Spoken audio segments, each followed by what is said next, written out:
Ainsi dit le Seigneur, mon image, ma miséricorde, mon amour.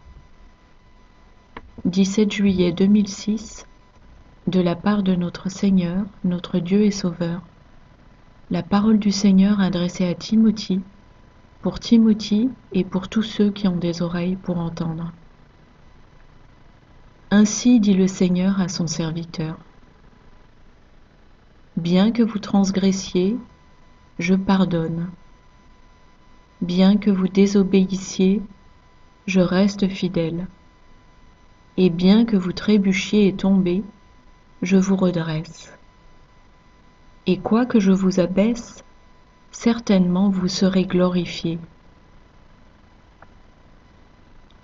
Ainsi, que tes oreilles s'ouvrent, mon fils, car je connais ton cœur.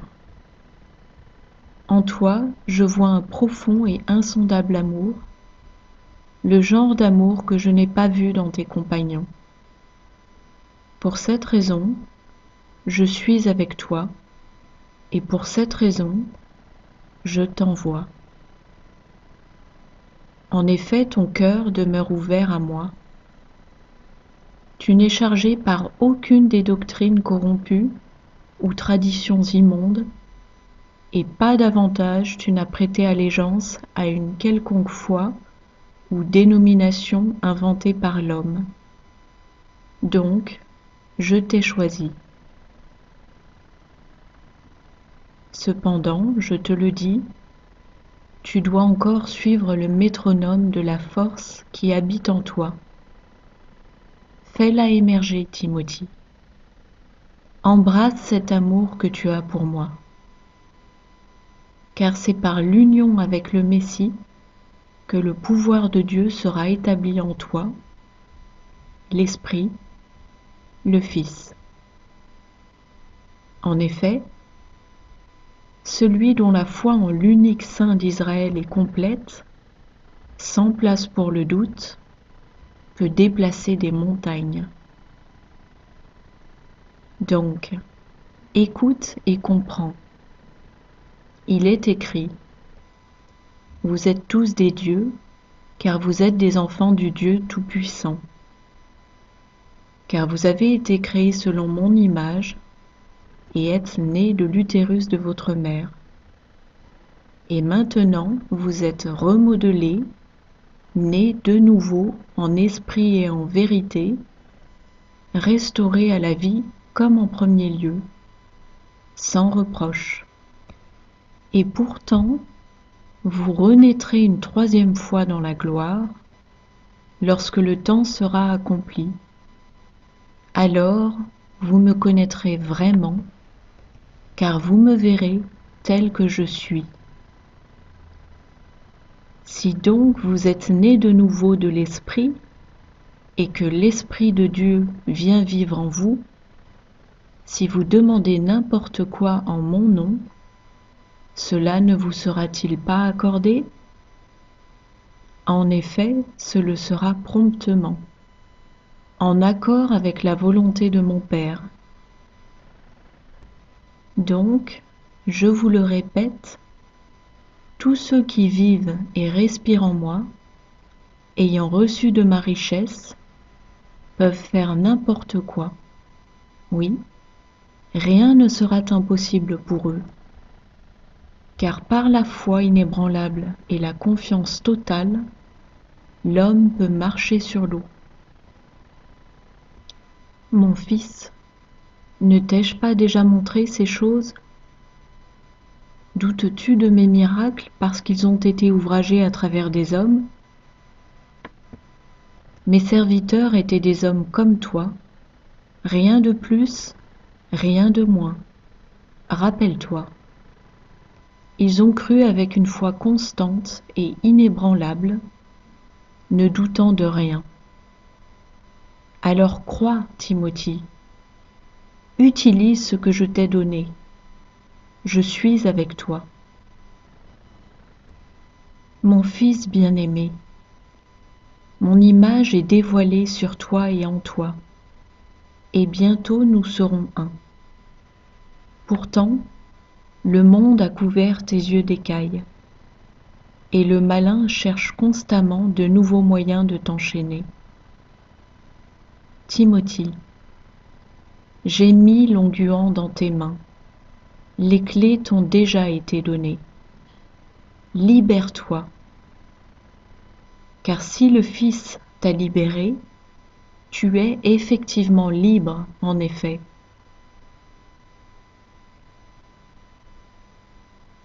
Dieu éternel. 20 janvier 2005. De la part de notre Seigneur, notre Dieu et Sauveur, la parole du Seigneur adressée à Timothée pour tous ceux qui ont des oreilles pour entendre. Voici, les jugements de Dieu vont tomber des cieux. Le soleil, la lune et les étoiles ne donneront pas leur lumière. Les fondations de la terre seront ébranlées, et même des hauts lieux seront démolis. Car le Seigneur vient comme un voleur pour enlever furtivement ses élus, et les jugements de Dieu comme une multitude de coups de tonnerre vont ébranler les cieux et la terre.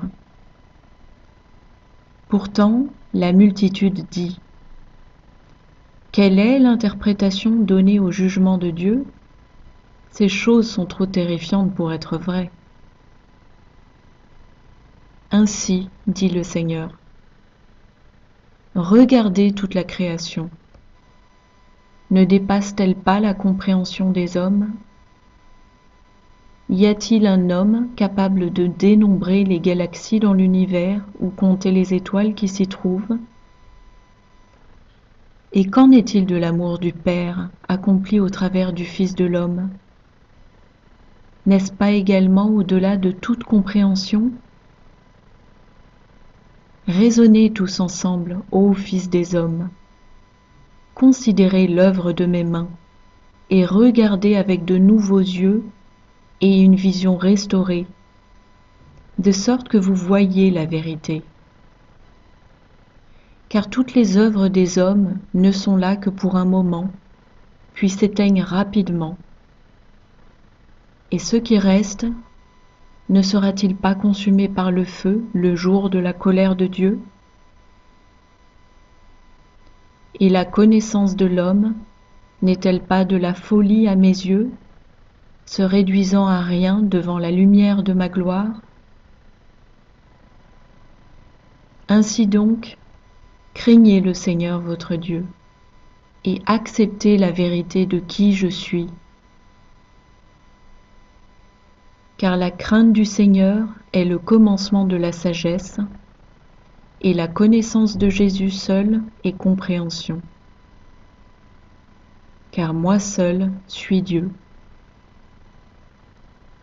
Fils des hommes, entendez la parole de ma bouche, et écoutez attentivement mon propos.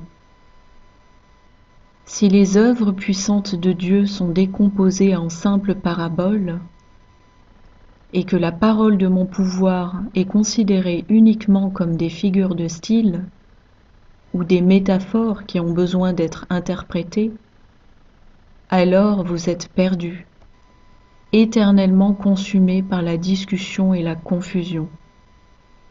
Certainement, vous m'avez rejeté. Vous avez relégué ma parole au rayon des antiquités, comme un recueil de fables d'un lointain passé.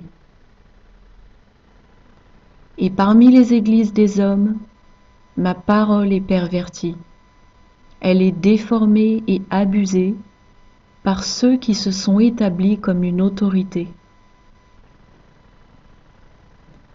Je vous le dis, que ce qui est une parabole reste une parabole, et que ce qui est une figure de style soit compris par ceux qui ont reçu l'amour de la vérité, et que ce qui est un récit cause la crainte dans le cœur de tous les hommes, car je ne change pas. Voici, ma parole est vérité, et ce qui exige la compréhension doit être donné à ceux qui ont un cœur contrit et un esprit humble, car ceux qui m'aiment obéissent à mes commandements, et ceux qui commémorent mes sabbats m'honorent et connaîtront la sagesse. Ainsi donc, considérez ces choses soigneusement, car j'ai préparé une place pour ceux qui me cherchent, pour ceux qui désirent me connaître tel que je suis vraiment, un lieu pour tous ceux qui sont acceptés dans le bien-aimé, en qui réside mon esprit. Le royaume sans fin. C'est pourquoi, écoutez la parole du Seigneur, ô peuple de la terre, car le jour du Seigneur est proche. Voici, j'élèverai la multitude, et je ferai des prodiges dans les cieux au-dessus et en bas sur la terre. Il y aura du sang, du feu, des colonnes de fumée, et les fondements du monde seront ébranlés. Car je révélerai ma gloire, et tout œil verra. Alors tous les habitants de la terre sauront que je suis le Seigneur. Car de même qu'à l'époque de mon serviteur Moïse, j'ai étendu ma main contre l'Égypte, avec de nombreux miracles et des prodiges puissants, il en sera ainsi le grand et terrible jour du Seigneur. Pourtant, comprenez ceci, ô génération la plus arrogante. Mon jugement sur l'Égypte n'était qu'une simple goutte de pluie, un seul coup de tonnerre, comparé à celui que j'ai préparé pour cette génération endormie. Par conséquent, réveillez-vous, vous tous qui dormez, car le temps de votre sommeil est terminé. Réveillez-vous et préparez-vous à rencontrer votre Dieu.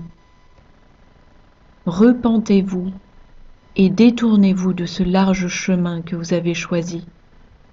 Venez, c'est le moment.